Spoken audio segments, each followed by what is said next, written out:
I'm Daniel Morales, and this is episode 54 of the How to Japanese podcast. It's August 2024. Otsukaresama deshita.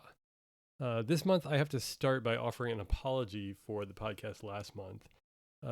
Basically, I didn't realize that the reason it was so short was that I forgot to include a massive chunk of the content that I was meant to talk about. I kind of mentioned that it was short during the podcast, but didn't realize why until a little bit later. And my only excuse is that I may have fried myself in the sun the day before when I went over to Kyoto for Bit Summit. Bit Summit is an indie game festival slash conference slash matsuri. And if you haven't been, you should definitely check it out. But they should also move it to October so it isn't so crazy hot. It's held at Miyako Mess, and essentially you just go in and play lots of games, both indie games and larger games made by larger companies. It can be a bit overwhelming, and to be perfectly honest, I don't ever really have the patience to wait in a long line to sit and play, so I end up just kind of wandering around and sitting down at whatever happens to be open. But it's also really good schmoozing, and it's equally worthwhile going for that if you want to see people, catch up with friends, meet people in the games industry. It's also only 2,000 yen for 2 days, so you can't beat the price. And there's also always a party down by the Tamogawa River from early evening right after it finishes until late at night, and that part's free and apparently pretty rowdy. I've never actually been. I'm always a bit kind of done by the end of the day and ready to head home. My overwhelming impression of Bit Summit this year is that the entire place smelled vaguely of hamburger. I think because they moved one of the food trucks indoors this year, and they were cooking hamburgers the whole time on the first floor. This year it was also 2 floors. The second floor had a huge gaming space that wasn't there. The first floor had a board gaming space and a bunch of other booths. It's a pretty cool little conference and definitely worth checking out. But by the time I left, I was really out of it, and I think may have even had some legit minor netchusho, so heat stroke. But I ended up recovering enough to catch up with a close friend at a bar nearby, and that's how I spent my time rather than out on the river. I'll definitely have to try and make it to the river someday, but maybe it would have to be a kind of situation where I go for like the last 2 hours on the Saturday and then head out to the river immediately, so don't spend the whole day just kind of wearing myself out. But I recorded the podcast the next day and was definitely not at 100%. So this month I'll start by talking about the newsletter content that I wrote. Then I'll make up for last month by circling back to talk about Genko Yoshi. These are manuscript notebooks that I wrote about in the newsletter last month, but neglected to mention in the podcast. And then I'll end with a little iro and some great comments that I got on the newsletter in June, which was about my walk around the Ashiya neighborhood in Kobe. For the main part of the newsletter this month, I wrote about the word kakunin. And I imagine this word is pretty familiar to most students of the language. It's one of those kind of advanced beginner / early intermediate kanji compounds that you come across relatively early in your studies. And you probably encounter it in context if you come to Japan and hear it so frequently that it probably just sticks. You might hear it at the bank at the post office when you're making a bank account, or you might see it like in the process of registering an online account somewhere or getting an apartment. Generally, someone will need you to kakunin something, or you will need to kakunin something for someone. And the expedient definition, almost always associated with kakunin, is confirm / check. And there's so much that needs to be checked and double checked and confirmed and then double confirmed while doing all these administrative tasks that I just mentioned, that it's kind of inevitable that students will come across it. So if somebody tells you that they will kakunin shimasu, it means they're checking something for you, confirming something. They ask you to go kakunin kudasai or something like that, it means they want you to confirm some information for them. And in the newsletter this month, I argued that it might be one of the most flexible words in the language, despite the fact that it really only has a single definition, this confirmed definition. The Japanese for that definition is hakkiri mitomeru koto, また、そうであることをはっきり確かめること。Read that one more time. はっきり認めること、また、そうであることをはっきり確かめること。So recognize clearly, also check that something clearly is a certain way. And the reason I say it's flexible is for uh, a couple of different aspects. The first is that it can provide flexibility, it can buy you time. If somebody asks you a question that you're not prepared for, or that you don't have the information kind of like readily at hand, just say 確認します. This is a code word to the person you're talking to. And what it essentially means is that you've acknowledged their question and you're looking into an answer for them. You're acting upon their question. So you can then kind of take a moment to gather yourself, take a breath, look around files or emails or Teams chats or whatever it happens to be, find the answer, and then respond. And that's useful not only in a conversation, but also I think especially on chat situations. So more and more these days, work takes place via chat, whether it's Slack or Microsoft Teams or Discord. And this is true whether you're working remotely or even like across an office with somebody. And in many of these cases, they can't see you. They don't know exactly what you're doing. They don't know often that you've even read the chat that they've sent. And in that kind of space time between them sending the chat and you initially responding, people are capable of kind of filling that space time with all these different thoughts of their own, right? Many of which could potentially be negative. Is this person actually doing the work? Did they see what I wrote? Maybe they're not working at all. Maybe nothing's getting done. Maybe this really important task that I have to handle, I won't be able to handle today because so and so isn't responding to their Teams chats. It could equally be the case that you are responding. You just need a second to find this information, but a kakunin can solve that problem for you. It's a great way to signal to somebody that you've seen their message and you're acting on it, rather than kind of letting the person on the other side of the conversation sit there and stew and wonder whether you've seen their message. You can give them peace of mind. Another reason kakunin is flexible is because it's so sticky. It sticks to all different sorts of prefixes and suffixes and combines into three character compounds that convey a ton of information. With suffixes, it's really easy to specify the status of something that's being confirmed, of a confirmation process. So you can say kakunin chu, which is something that's being confirmed, kakunin go, which is something that's after confirmation, something that's been confirmed, or kakunin mae, which is something that's hasn't been confirmed, that's before confirmation. These are really useful for like tracking documents. Like if you've got a list of items that need to be checked or confirmed some way, you can write kakunin chu, kakunin chu, kakunin chu, and then kakunin go or kakunin mae, something like that. The other one that you probably see a lot is kakunin zumi, which is in a single character. It's the sumu for to complete with the mi in furigana. So kakunin zumi would also be incredibly useful. But yeah, it's much easier than writing out a whole sentence. You can use one of these three character compounds, or in kakunin zumi's case, 4 character compounds to really relay a lot of information quickly. And prefixes are also actually really useful. So there are 2 that are somewhat close in meaning. One would be mikakunin. This is not yet confirmed, mikakunin. And the other is yo kakunin. Yo is the yo from hitsuyo, which is the compound that means need. So yo kakunin is something that needs confirmation. So this would also work well in a chart, right? So something that's being confirmed, something that needs confirmation, something kakunin zumi. They're all different sorts of ways to use these. And I think the one last prefix that you'll see pretty frequently is saikakunin, confirm again, with the character for futatabi. The other pronunciation of that is sai.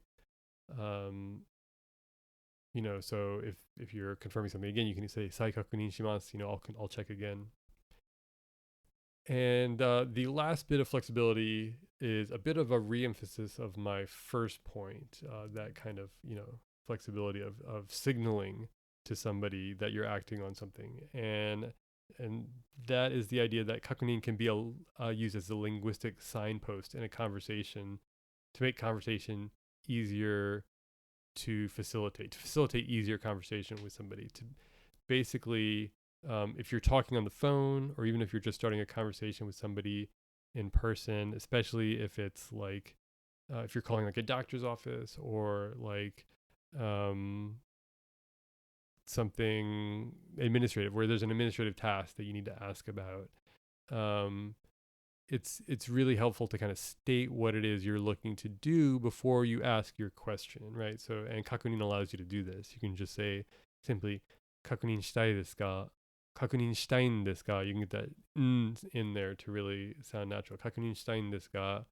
and that kind of clearly communicates to a conversation partner what your goal is with the conversation, and it puts them into this kind of answer seeking mode that will help you achieve your kakunin that you need. Um, on the blog this month, I say that it creates a template for conversation. The listener knows what's coming. There's an expectation of how things will go, which I think improves your chances of being understood and eventually getting the result that you need. You can increase the specificity of this kakunin, kind of like discourse signaler, by adding a nitsuite phrase onto the beginning, right? So, say you have a deadline for a class and you want to confirm that deadline. You can say at the beginning of an email or a conversation, 締め切りについて確認したいんですが、締め切りについて確認したいんですが, right? Or you can refer to a topic that you previously discussed or that was previously mentioned in the conversation and say something like, 先ほどの件について確認したいんですが, right? So the conversation has maybe moved on to another topic, or is about to, and then there's one more thing you want to check. You have to kind of like rewind the conversation a little bit. You can say, 先ほどの件について確認したいんですが, or if it's another day, you can say, 先日の件について確認したいんですが. And these are very useful, again, discourse signalers that are going to set up a template for the rest of the interaction and facilitate easier communication. That's the core of the newsletter this month, and that went pretty quick actually. So this might be another short month. Maybe there's something I've forgotten, but the June and July newsletters were both kind of more motivational posts, right? I wrote about my walk around Ashiya, visiting Murakami, Haruki, Seiichi locations, doing a Seiichi Junrei, right? And how having something along those lines can motivate you to kind of continue studying. And then last month I did the kanji update and wrote about how my kanji practice has languished a little bit, but that's not a major deal, I think, and that you kind of have to let your interest drive your study after you reach a kind of functional fluency. So I hope that was helpful. But I do feel like it can be tempting to fall into motivational posts like that, that almost end up being more like lifestyle recommendations or study practices rather than nitty gritty look at actual Japanese, which are often more helpful, giving people actual bits of language that they can use. And that was my goal this month with Kakunin, is to provide some of that. And so that's one aspect I'll be looking at, like moving forward, both with the newsletter and the podcast. And I've already got a bunch of material drafted, including a kind of parenthetical newsletter for Kakunin that I think will be interesting, that I'll probably like save and write on for a little bit longer and probably post at some point, maybe this fall or winter. But I think it'll be really good. So please do look forward to that. So I hope that was helpful. If you're already familiar with Kakunin, I hope it at least gave you a new way to think about how it might work and how you might use it. Post in the comments if there are any phrases that have been particularly useful for you with Kakunin. Let's see what you got. And then, as I mentioned, I need to follow up on last month's podcast and newsletter. The really kind of critical thing that I forgot to include, which was the only new kanji recommendation that I made in the newsletter last month. So, just for a quick overview, last month I wrote about how essentially I've given up on my Anki flashcard practice, but that I briefly experimented with one other method of kanji repetition last year, roughly from like I want to say like September to November, something like that. So at some point, I bought two Genko Yoshi manuscript notebooks. These are the standardized notebooks that writers used forever until computers became affordable for everyone, computers or word processors. They're standardized because they have each 400 characters on a page, 20 columns of 20 characters. They're still used as a measurement for the length of literary works, and actually students still use them 400 character pages to write their essays and things like that. But on literary magazines, you'll see them. Maisu is the word for number of pages. Mai is the word for page. So you'll see like 100 mai, something like that for a work that is like 4,000 characters long or something like that, or 1000 or something like that for something really really long, and it just gives readers a sense of, oh, it's this big stack of all these pages basically. Um, my strategy was just to write in these notebooks, to write anything I could, not anything in particular. So I ended up kind of doing automatic writing essentially, with the goal of, yes, using as many kanji as I could, but really just writing them and not really worrying if I couldn't remember them exactly, like looking it up where I needed to, looking up other words if I needed to, double checking grammar, phrases, things like that. Just about, what things that I had done that day, how work went, what I was looking forward to doing, any worries I had. Um, I was wondering whether that would be an effective way to kind of like get yourself to practice writing, and that if you could keep it up for a significant period of time, especially if you started early in your studies, whether it would kind of create this kind of natural repetition program for kanji. So my goal was to write a single page every day. So that's 400 characters, and it felt relatively substantial. It generally took between 10 to 30 minutes, depending on how much I had to write about and how tired I was feeling. And it was good. It was cool. I felt motivated by it because it was a kind of cool thing that Murakami had done. He wrote on these manuscript pages most of his early novels, and that was one thing that kind of motivated me. But the thing that threw it off was my trip back home in November. I did not bring my notebooks on that trip, and I did not keep up the practice when I got home. So I kind of struggled to motivate myself to restart it again once I got back. But yeah, I hope that somebody out there gives it a shot, to kind of create their own spaced repetition system. That's essentially how it works for Japanese students. They just keep writing until they can write. Obviously, they're practicing, but just like we practiced vocabulary quizzes and spelling quizzes and things like that. It just takes years and years of consistent writing and practice to develop that natural fluency, natural written fluency, which is really hard for foreigners. Um, the other thing that I failed to mention on the podcast last month was what I wrote about on the blog. Um, the reason why I was interested in this, which I mentioned before, which is Murakami's connection to Genko Yoshi. The main reason I was interested in that is because of Norwegian Wood, which Murakami wrote during a trip to Europe, and I've been blogging about that book, which is his memoir called Toi Taiko, Distant Drums. And he lived in Italy and Greece from 1986 to 1989.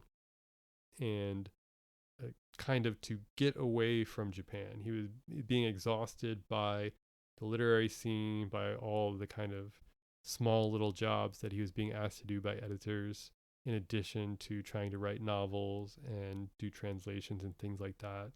And so he went to Italy and Greece, and he ended up being kind of insanely productive. Like, he not only did like 2 or 3 translations, but he wrote Norwegian Wood in something crazy like between October 1986 to something crazy like February or March of 1987. So like 4 or 5 months, he takes a short story and turns it into a novel.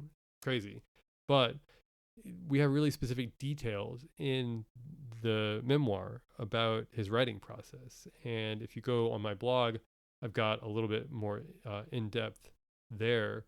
But he mentioned specifically that he had 900 manuscript pages when he finished the first draft, and that he immediately started rewriting a second draft. And so I did a quick calculation. The notebook that I have, the Genko Yoshi that I bought, that I was using, is 50 pages, which means that Murakami would have needed 18 notebooks for a draft and 36 for 2 drafts, assuming that he's using the same kind. So I took one and I weighed it, and it weighs 153 grams, which means that 36 of them, 2 drafts worth, would have weighed 5.5 kilograms or 12.14 pounds. And so a single draft would have weighed 6.7 pounds. This isn't quite as heavy as I thought it was going to be. I don't know, for some reason, like, I thought that I imagined Murakami with this giant suitcase full of notebooks. And I guess, 36 notebooks isn't a small amount. So it still would have needed, quite a large space in a suitcase. But it's also like not the huge weight that I was kind of envisioning. So it's about a slightly heavy cat worth of writing for 2 drafts. And the really interesting part is that he took the final draft and he handed it off to an editor at the Bologna Children's Book Fair in 1987. And then that editor flew that copy back to Tokyo and had it, typed up into galleys, I guess. And then Murakami flew back later that year to do the edits and things like that and proofread it. So pretty amazing. I don't know, all sorts of things could have gone wrong. Just the way that Murakami mailed off his only copy of Hear the Wind Sing to the literary magazine contest, and the name of that magazine is escaping me. Is it Gunzo? I want to say Gunzo, but that doesn't seem right for some reason. But at any rate, he sent his only copy to this magazine competition, and if he hadn't won, who knows? Does he ever even get that copy back? I don't know. So that's basically the end of last month's podcast. So I'm all caught up, or last month's newsletter, last month's blog post. So I'm all caught up there. The one other thing that I wanted to cover in a bit of Iro is the excellent comment I got from Kjeld Duits. I don't know if I'm pronouncing that name right, but he is the writer of the Substack Old Photos of Japan, and he got a lot of attention recently for a series of posts he's been doing on Shinjuku and what it was like before it was urbanized. It's essentially rice paddies and lakes and tea farms, and it's pretty interesting. It's worth a look, so definitely go give that a look. But apparently Kjeld used to live in Ashia, and he somehow came across my Substack, and he left this comment, which I'll read out in full. He says, "Quite a surprise to find my old hometown of Ashia in a Substack. I lived there from 1982 to 2011 when I moved to Tokyo to more easily report on the aftermath of the triple disaster in Tohoku. Your observations about wealth in Ashia are correct. One has indeed to go up into the mountains to encounter it. I gathered from your account that you arrived at JR Ashia Station. As there are 3 Ashia stations, the locals always add their railway name. If it is omitted, it is assumed it is JR Ashia. Your walk to the old Henri Charpentier shop I used to visit often in the 1980s, lovely memories, took you away from the mountains to the area close to Hanshin Ashia Station.